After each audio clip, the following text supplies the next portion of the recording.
সমসাময়িক ফিতনা।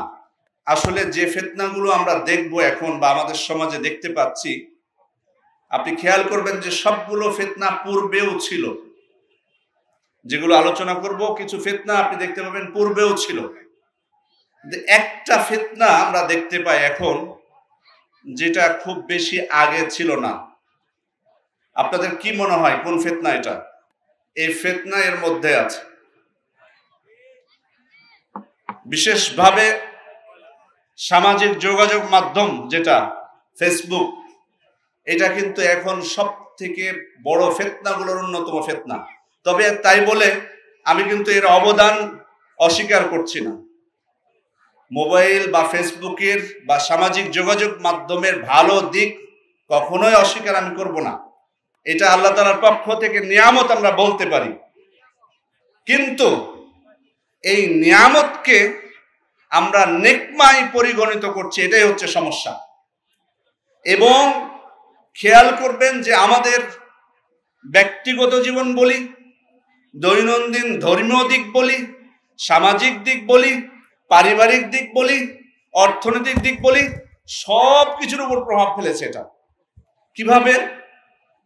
কারণ আমরা অনেক সময় আল্লাহ তাআলার রীতি পৃথিবীতে যে রাত্রে ঘুমিয়ে পড়া, কিন্তু এই ফিতনার কারণে অনেক সময় রাত্রে ঘুমাতে পারি না।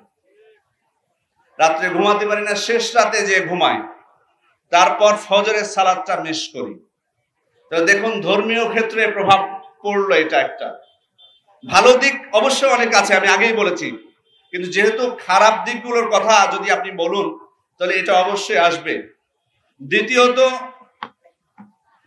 সামাজিক ক্ষেত্রে আজকে পরিবারের মধ্যে যে একটা বন্ধন থাকা উচিত, পরিবারের সকল সদস্যরা উপস্থিত থাকবে, একজনের সাথে আরেকজন কথা বলবে, ভালো উপদেশ দিবে, সেটা না হয় আপনি দেখবেন যে প্রত্যেকে নিজের মোবাইল নিয়ে বসে আছে।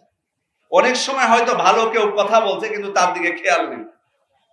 এবং বিভিন্ন অফিস আদালত বা ভালো জায়গায় তো এই অবস্থা। খেয়াল করুন, অর্থনৈতিক ক্ষেত্রে এর প্রভাব আছে। আমি অনেক মানুষকে দেখেছি, আগে একটা নির্দিষ্ট সময়ে ভালোভাবে তার কাজ করতো, মনোযোগী ছিল, কিন্তু এই ফিতনা আসার পর তার কাজের সময় কমিয়ে দিয়েছে, এটা নিয়ে ব্যস্ত হয়ে গেছে। তার থেকে বড় যে বিষয়টা আমরা দেখতে পাই, সেটা হলো দিনের জ্ঞান অর্জনের ক্ষেত্রে আমরা অনেকেই, এটাই হচ্ছে ফিতনার অন্যতম একটা দিক, দিনের জ্ঞান অর্জনের ক্ষেত্রে আমরা অনেকেই এই ফেসবুকের উপর নির্ভর হয়ে গেছি, এবং এটাই কিন্তু সব থেকে বড় ফিতনা সৃষ্টি করছে। কারণ আপনি দেখতে পাবেন যে একদল আছি আমরা, যারা এই ফেসবুকে যে বক্তব্যগুলো আসে সেগুলোর উপর নির্ভরশীল হয়ে গেছি এবং সেখানে সময় দিচ্ছি। আমি মনে করতেছি যে আমি অনেক জ্ঞান অর্জন করে ফেলছি, কিন্তু আসলে কি? হ্যাঁ, অবশ্যই ভালো কথা এখানে আপনি শুনতে পাবেন, কিন্তু আসলে কি দিনের জ্ঞান অর্জনের এটা কি একটা নির্ভরশীল কোনো মাধ্যম? কখনোই নয়। এরপরে দেখুন, আল্লাহর রহমতে আমাদের অনেক ভাইয়েরা সঠিক পথে আসছেন, সঠিক মানহাজের অনুসরণ করতে চাচ্ছেন, কিন্তু আপনি দেখতে পাবেন এখানে অনেক মুফতি আছেন যারা মানুষের সম্মুখে 2 মিনিট কথা বলতে পারবেন না।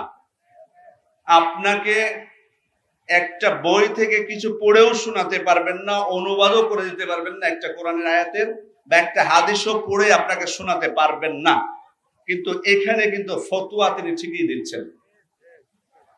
এজন্যই কিন্তু আমরা বলেছি যে ফিতনা এটা। এবং আলেম ওলামাদের ধার ধারেন না তারা। আমি অনেক সময় চিন্তা করি যেগুলো কোন আলেমের কাছ থেকে শিখেছেন, শেষে যে দেখি না, কোন আলেমকে তারা ফলো করেন না। যদি উনার, আমি বলছি না সকল আলেমকে ফলো করার জন্য, সবারই কিন্তু পছন্দের আলেম আছেন, কমপক্ষে ওই আলেমকে জিজ্ঞেস করুন, তারপরে না হয় বলুন। কিন্তু হঠাৎ করে কোনো কিছু ঘটলো আর আমি নিজস্ব একটা মত সেখানে বলে বসলাম, যে ফিতনা সৃষ্টি করছে। আমি অনেক ভাইদেরকে জিজ্ঞেস করেছি, দেখা যাচ্ছে একজন আলেমের বহু লিখিত গ্রন্থ আছে, তার বিভ্রান্তিকর কিছু আকীদা আছে, উলামা ইকরাম সতর্ক করেছেন তার থেকে, কিন্তু আমাদের ভাইয়েরা কি করেন, তারা কিন্তু ওই আলেমের একটা লাইন অনুবাদ করার যোগ্যতা রাখেন না, কিন্তু হয়তো মারা গেছেন, এসে সমালোচনা শুরু করে দিলেন, অমুক মারা গেছেন, এখন আমাদেরকে আলহামদুলিল্লাহ পড়তে হবে, খুশি হতে হবে।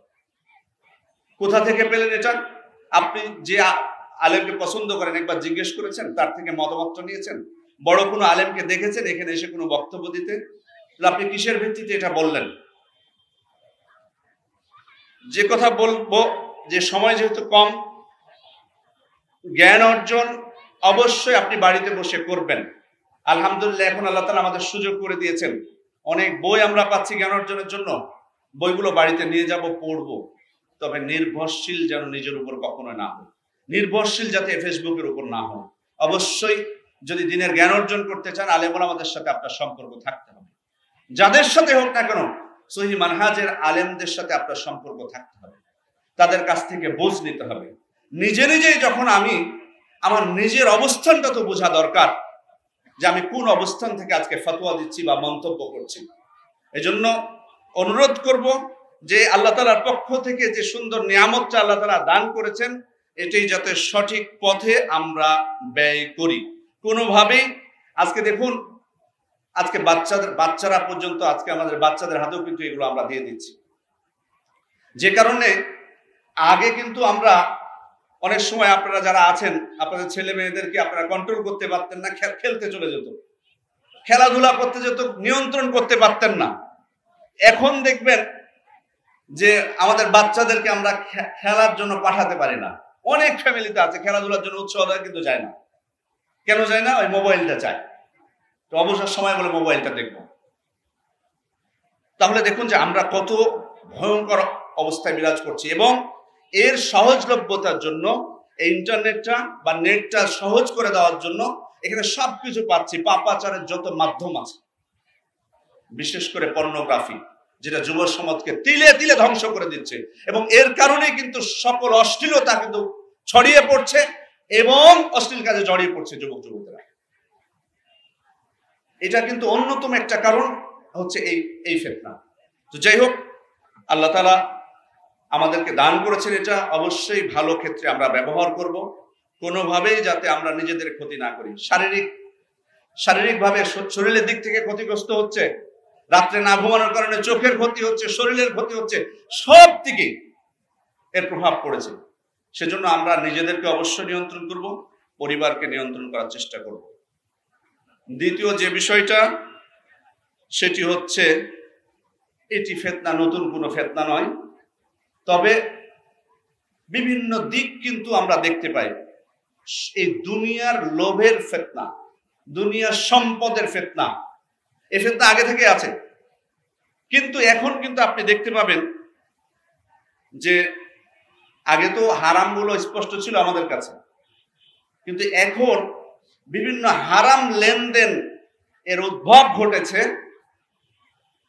যে কারণে এবং একদল আলেমও বের হয়েছে যারা এইসব হারাম লেনদেনকে তারা সার্টিফাই করছেন, হালাল হিসেবে আখ্যায়িত করছেন। এটাও কিন্তু একটা বড় ফিতনা। মূলত কিন্তু ওই কাজটা হারাম, কিন্তু এমন ভাবে সেটাকে সাজানো হচ্ছে এবং একদল আলেমকে পাশে তারা নিচ্ছেন, নিয়ে এমন ভাবে উপস্থাপন করছেন যে মনে হয় এটা হালাল। এটাও কিন্তু একটা বড় ফিতনা, এবং এই ফিতনার মধ্যে অনেকেই কিন্তু পড়ে যাচ্ছে। দেখুন, আমরা অনেকে আলহামদুলিল্লাহ দিন পালন করছি, কিন্তু এই ফিতনা থেকে নিজেকে রক্ষা করতে পারছি না। দুনিয়ার এই লোভ সামলাতে পারছি না। সর্বক্ষেত্রে আজকে আমরা হয়তো রাষ্ট্রের সমালোচনা করি, মন্ত্রী এমপিদের সমালোচনা করি, কিন্তু নিজেই যে কখন নিজেই দুর্নীতিতে জড়িয়ে পড়েছি সেটা আমাদের খেয়াল নেই। বহু ক্ষেত্রে পদে পদে আপনি দেখতে পাবেন। সেজন্য রাসূল সাল্লাল্লাহু আলাইহি ওয়াসাল্লাম কিন্তু অনেক ভাবে সচেতন করেছেন এই ফিতনা থেকে। আবু উবাইদা ইবনুল জাররাহ রাদিয়াল্লাহু আনহুকে তিনি পাঠালেন বাহরাইনে, যে সেখান থেকে জিজিয়া যাতে নিয়ে আসেন। উনি যখন ফিরে আসলেন জিজিয়া নিয়ে, তো সাহাবা একরাম আগে থেকে শুনতে পেয়েছেন যে আবু উবাইদা ইবনুল জাররাহ বেশ কিছু সম্পদ নিয়ে এসেছেন বাহরাইন থেকে। তারা উপস্থিত হয়েছেন ফজরের সময়। আল্লাহ রাসূল সাল্লাল্লাহু আলাইহি ওয়াসাল্লাম তাদের দিকে ঘুরে বসলেন। ঘুরে বসে তাদেরকে বললেন, আযুন্নুকুম সামি'তুম আন্না আবা উবাইদা কদিমা বিশাইইন মিনাল বাহরাইন। তোমরা মনে হয় শুনেছো যে আবু উবাইদা বাহরাইন থেকে কিছু নিয়ে এসেছে। তো তারা বললেন, আজাল ইয়া রাসূলুল্লাহ, জি আল্লাহ রাসূল, আপনি ঠিকই বলেছেন, আমরা শুনতে পেয়েছি। তো আল্লাহ রাসূল সাল্লাল্লাহু আলাইহি ওয়াসাল্লাম তাদেরকে বললেন, ফাআবশিরু ওয়া আমিলু মা ইয়াসুররুকুম, তোমরা সুসংবাদ গ্রহণ করো এবং তোমরা এমন কিছুর আশা করতে পারো যা তোমাদেরকে খুশি করবে। কিন্তু এরপরেই আল্লাহ রাসূল সাল্লাল্লাহু আলাইহি ওয়াসাল্লাম সতর্ক করে দিচ্ছেন, ওয়াল্লাহি লাল ফাকরা আখশা আলাইকুম ওয়ালাকিন আখশা আলাইকুম আন তুমসাদা দুনিয়া আলাইকুম। আমি কিন্তু তোমাদের উপর দারিদ্রতার আশঙ্কা করছি না, সেটা নিয়ে কিন্তু আমি তোমাদের উপর ভয় করছি না, কিন্তু আমি ভয় করছি যে দুনিয়ার এই ঐশ্বর্য তোমাদের উপর ঢেলে দেওয়া হবে।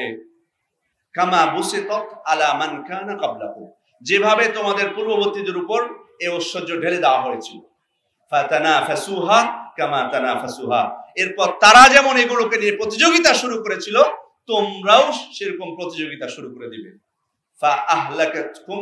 ফাতুহলিকুম কামা আহলাকাতহুম, এরপরে এই প্রতিযোগিতায় তোমাদেরকে ধ্বংস করবে যেভাবে তাদেরকে ধ্বংস করেছিল। এজন্য এটা কিন্তু আমাদের ধ্বংসের অন্যতম কারণ।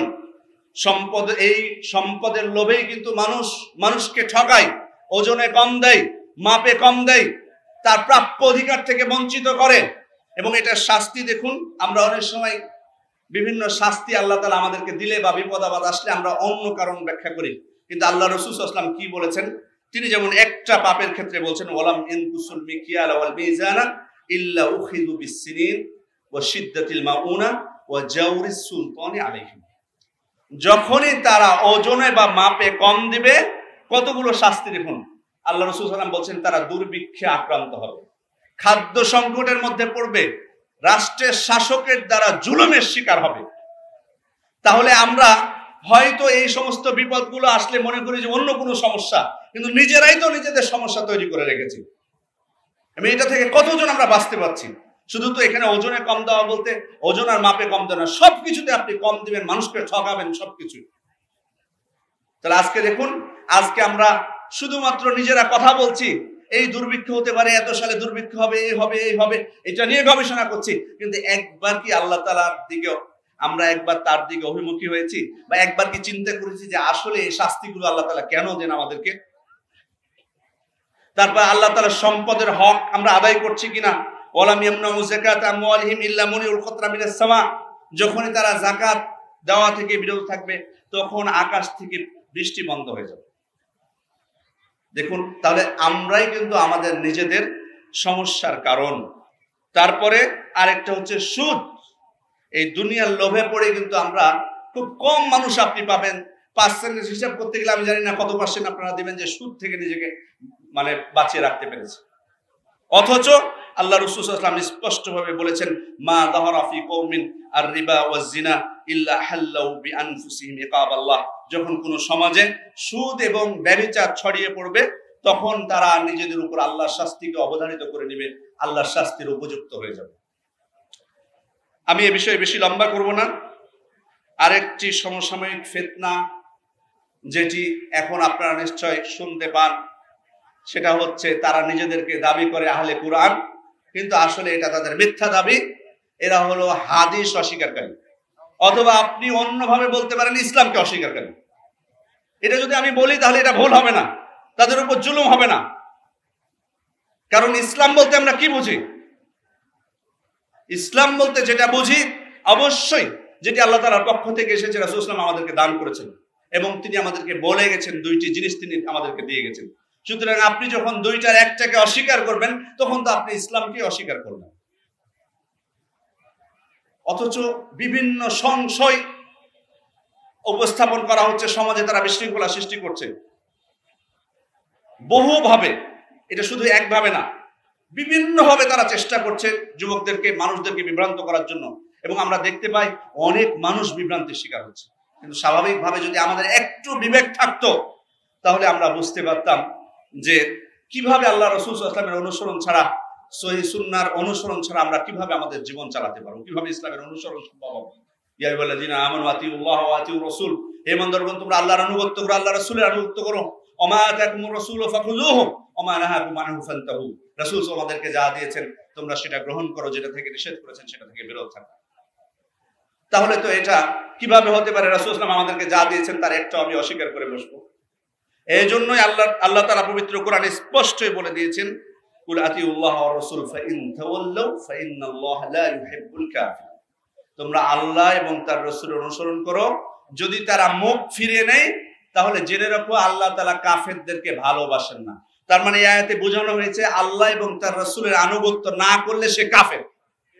সুতরাং যারা বলে ফিতনা সৃষ্টি করছে আজকে সমাজে, দিয়ে বলছে শুধুমাত্র আমাদেরকে কোরআন মানতে হবে, হাদিস মানার প্রয়োজন নেই, তার এই আয়াতের ভিত্তিতে স্পষ্টভাবে তারা কাফের।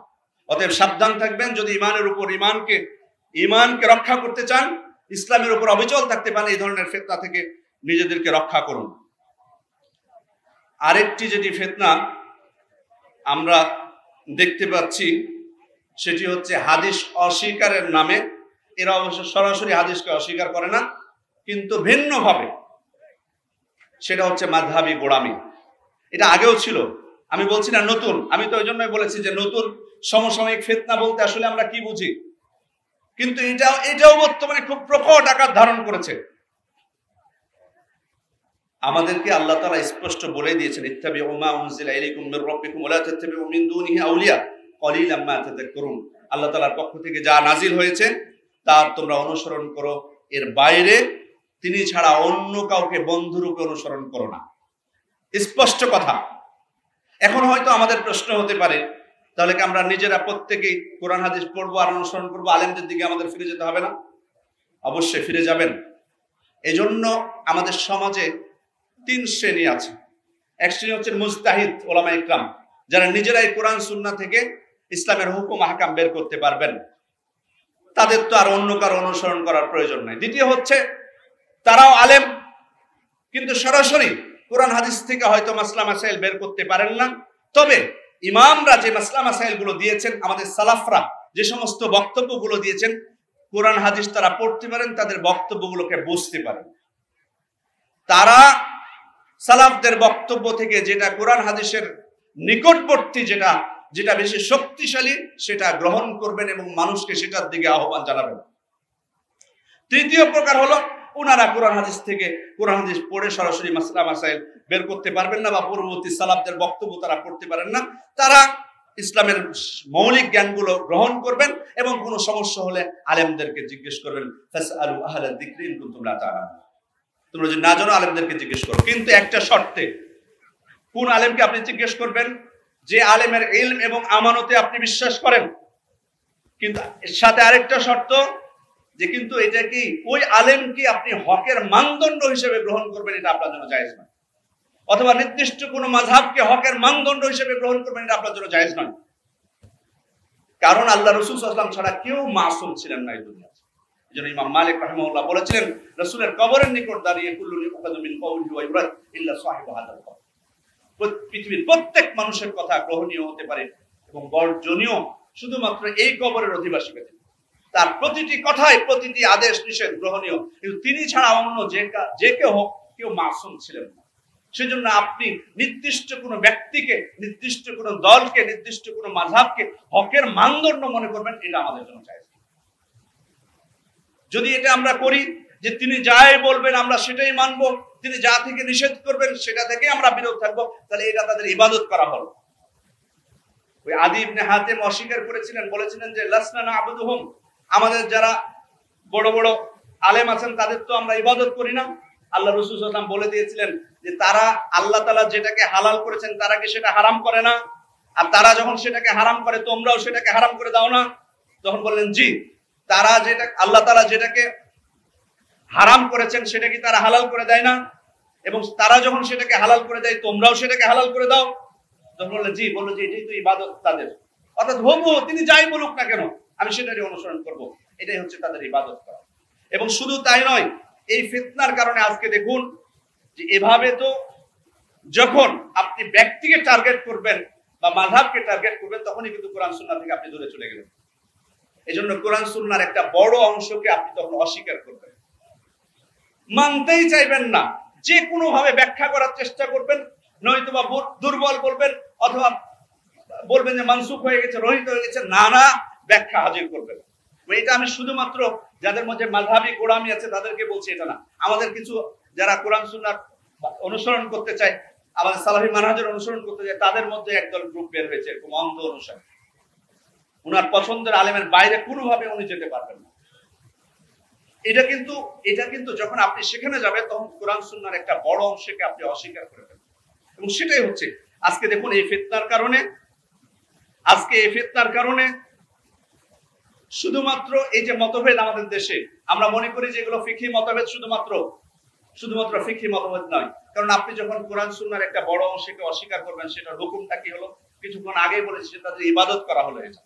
দ্বিতীয় হচ্ছে যে সাহাবায়ে ইকরামের উপর অপবাদ দেওয়া শুরু হয়। কারণ আমার মাযহাবকে যে প্রতিষ্ঠা করতে হবে যেভাবে হোক, তখন হয়তো রফুল এদেন করার যখন আপনি হাদিস বলবেন, তখন সাহাবায়ে ইকরামের নামে মিথ্যা অপবাদ তারা রটায়, বলেন যে এটা ইসলামের প্রথম যুগে ছিল। কেন? কারণ সাহাবায়ে ইকরাম সালাতের মধ্যে মূর্তি তারা এই হাতের নিচে বা বগলের নিচে নিয়ে আসতেন। তো সেটা যাতে না করেন সাহাবায়ে ইকরাম, সেজন্য আল্লাহ রাসূল সাল্লাল্লাহু আলাইহি ওয়াসাল্লাম রফুল এদেন করতে বলেছিলেন। এখন যেহেতু কেউ মূর্তি নিয়ে আসে না, সেই কারণে এর বিধানটা এখন বর্তমানে নাই। নাউযুবিল্লাহ। এটা সাহাবায়ে ইকরামকে খাটো করা হলো না? তাদেরকে অপমান করা হলো না? জোরে আমিন তখন ছিল, এখন জোরে আমিন বলা যাবে না। কেন জোরে আমিন বলতে বলেছিলেন আল্লাহ রাসূল সাল্লাল্লাহু আলাইহি ওয়াসাল্লাম? কারণ সাহাবায়ে ইকরাম নাকি সালাতে দাঁড়িয়ে পিছন থেকে পালিয়ে যেতেন নামাজ সালাত ছেড়ে দিতেন। নাউযুবিল্লাহ। এভাবে করে নিজের মাযহাবকে প্রতিষ্ঠা করতে যে গোঁড়ামির কারণে সাহাবায়ে ইকরামের উপর মিথ্যা অপবাদ দিচ্ছে। মিথ্যা যদি অপবাদ দেয়, এটা কি তখন ফিকহি মাসালার মধ্যে থাকলো নাকি আকীদাগত বিষয়ে চলে গেল? আকীদাগত বিষয়ে চলে গেল। এভাবে করে বিভিন্ন ভাবে, এবং ঠাট্টা তামাশা তো আছে, যেটা আপনারা দেখতে পাচ্ছেন সামাজিক যোগাযোগ মাধ্যমে, যে কিভাবে আল্লাহ রাসূল সাল্লাল্লাহু আলাইহি ওয়াসাল্লামের সুন্নাতগুলোকে নিয়ে আমরা তো আসলে কাউকে মানতে বাধ্য করি না, কাউকে তো বলি না যে আপনাকে এটা করতেই হবে, না হলে আপনি ইসলাম থেকে খারিজ হয়ে যাবেন। কিন্তু আপনি করবেন না, ভালো কথা, চুপ থাকবেন, কিন্তু তাই বলে সেটাকে নিয়ে ঠাট্টা করবেন, মশকরা করবেন, এই অধিকার তো আপনাকে দেওয়া হবে। আল্লাহ রাসূল সাল্লাল্লাহু আলাইহি ওয়াসাল্লামের স্পষ্ট সুন্নাত, যেটা মুতাওয়াতির হাদিস দ্বারা প্রমাণিত, সেটাকে নিয়ে আপনি ঠাট্টা করছেন, মশকরা করছেন। অথচ আল্লাহ তাআলা পবিত্র কোরআনে স্পষ্ট বলে দিয়েছেন, আল্লাহ তাআলাকে নিয়ে, তার কোনো আয়াতকে নিয়ে, তার রাসূলকে নিয়ে যেই ঠাট্টা তামাশা করবে সে কাফের। স্পষ্ট। আমরা কাউকে কাফের ফতোয়া দিতে যাচ্ছি না, কিন্তু সতর্ক করছি যে আপনি মানবেন না রাসূলের কোন সুন্নাত, সেটা আলাদা বিষয়, কিন্তু সেটাকে নিয়ে ঠাট্টা তামাশা করে নিজের ঈমানকে নষ্ট করবেন। যাই হোক।